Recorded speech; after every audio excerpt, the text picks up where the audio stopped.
লন্ডনে সফররত অন্তর্বর্তী সরকারের প্রধান উপদেষ্টা অধ্যাপক মোহাম্মদ ইউনূসের সঙ্গে সাক্ষাতের অনুরোধে সাড়া দেননি যুক্তরাজ্যের প্রধানমন্ত্রী কিয়ার স্টারমার। সাবেক প্রধানমন্ত্রী শেখ হাসিনার আমলে পাচার হওয়া কয়েক বিলিয়ন ডলার উদ্ধারের প্রচেষ্টায় ব্রিটেন সরকারের জোরালো সমর্থন আদায়ের প্রেক্ষিতে স্টারমারের সঙ্গে সাক্ষাতের কথা জানায় বাংলাদেশ। তবে তাতে সাড়া দেননি স্টারমার। ব্রিটিশ গণমাধ্যম ফিনান্সিয়াল টাইমসের প্রতিবেদনে এই তথ্য জানানো হয়েছে।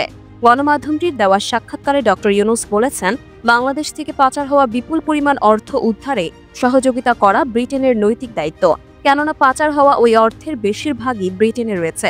তবে ড ইউনূস বলেছেন, এখনও এ বিষয়ে সাক্ষাৎ করতে রাজি হননি স্টারমার। প্রধান উপদেষ্টা বলেছেন, তার সঙ্গে আমরা সরাসরি কোনো আলোচনা করিনি। তবে স্টারমার বাংলাদেশের পাচারকৃত অর্থ উদ্ধারের সমর্থন করবেন বলে আশা ব্যক্ত করেছেন তিনি। ড ইউনূস বলেন, এগুলো চুরির টাকা। এদিকে যুক্তরাজ্য সরকারের কর্মকর্তারা নিশ্চিত করেছেন, অধ্যাপক ইউনূসের সঙ্গে এখন সাক্ষাৎ করার কোনো পরিকল্পনা কিয়ার স্টারমারের নেই। এ বিষয়ে আর কোনো মন্তব্য করতে রাজি হননি তারা। তবে প্রধান উপদেষ্টা জানিয়েছেন, ইতোমধ্যে অর্থ উদ্ধারে কিছু সহায়তা করছে ব্রিটেন, কেননা পাচার হওয়া অর্থ উদ্ধারে বাংলাদেশকে সহায়তা দিতে দেশটির নৈতিক ও আইনগত দায়িত্ব রয়েছে বলে মনে করেন তিনি। প্রধান উপদেষ্টা বলেছেন, এসব অর্থ ফেরত আনতে ব্রিটেন সরকারের আরও সমর্থন আদায় করাই ছিল এবারের লন্ডন সফরের উদ্দেশ্য। ড ইউনূস বলেছেন, যুক্তরাজ্যের উচিত আইনগত এবং নৈতিকভাবে বাংলাদেশকে পাচারকৃত অর্থ উদ্ধারে বাধ্যবাধকতা অনুভব করা। তিনি বলেন, তার যুক্তরাজ্য সফরের উদ্দেশ্য ছিল পাচার হওয়া অর্থ উদ্ধারে দেশটির আরও বেশি জোরালো সমর্থন আদায় করা।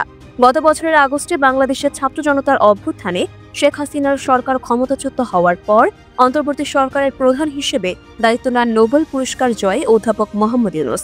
বাংলাদেশের শেখ হাসিনা ও তার দল আওয়ামী লীগ সংশ্লিষ্ট ব্যক্তিদের বিরুদ্ধে দুর্নীতির তদন্ত যুক্তরাজ্যে কিয়ার স্টারমারের দল লেবার পার্টির উপর নেতিবাচক প্রভাব ফেলার হুমকি তৈরি করেছে। দুর্নীতির অভিযোগ নিয়ে তদন্তের জেরে গত জানুয়ারিতে ব্রিটিশ সিটি মিনিস্টারের পদ ছাড়তে বাধ্য হন টিউলিপ সিদ্দিক।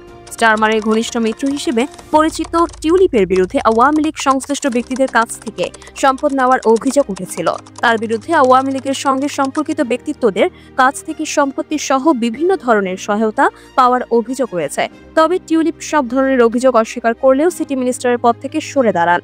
এদিকে টিউলিপ সিদ্দিক চলতি সপ্তাহে এক চিঠিতে অধ্যাপক মোহাম্মদ ইউনূসের সঙ্গে সাক্ষাৎ করতে চেয়েছেন। তিনি বলেছেন, বাংলাদেশের দুর্নীতি দমন কমিশনের তুলে ধরা ভুল বোঝাবুঝি দূর করতে চান তিনি।